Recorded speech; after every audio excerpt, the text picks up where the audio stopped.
Иако се обкружени со река и езеро, велештани на сред лето на плюс 40 немаат вода за пиење. Се сноаѓаат кој како може.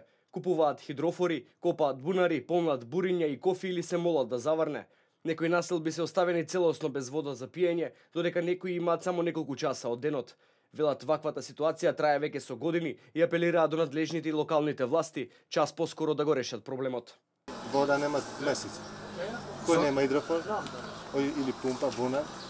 Тоа. А зашто немате вода со месец? Зашто таква држава има? Да имаш река од ова страна, од друга страна река, од трета страна езеро, да немаш вода, срамо. 21 век.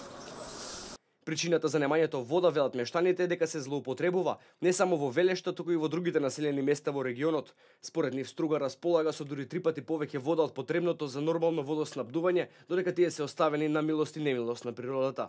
Немаме вода. Колку време немате?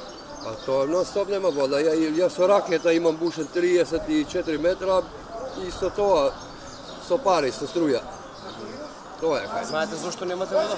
Не, колко продават? Зошто да немаме вода? Да немате овде вода, ево, ова езерото, едно друго све, овде да нема вода, гледате. Тоа е работа, што ќе кажам? Ситуацијата особено е алармантна на лето кога доаѓаат и селениците во странство. Во тој момент во Велешта престојуваат и повеќе од 10.000 граѓани.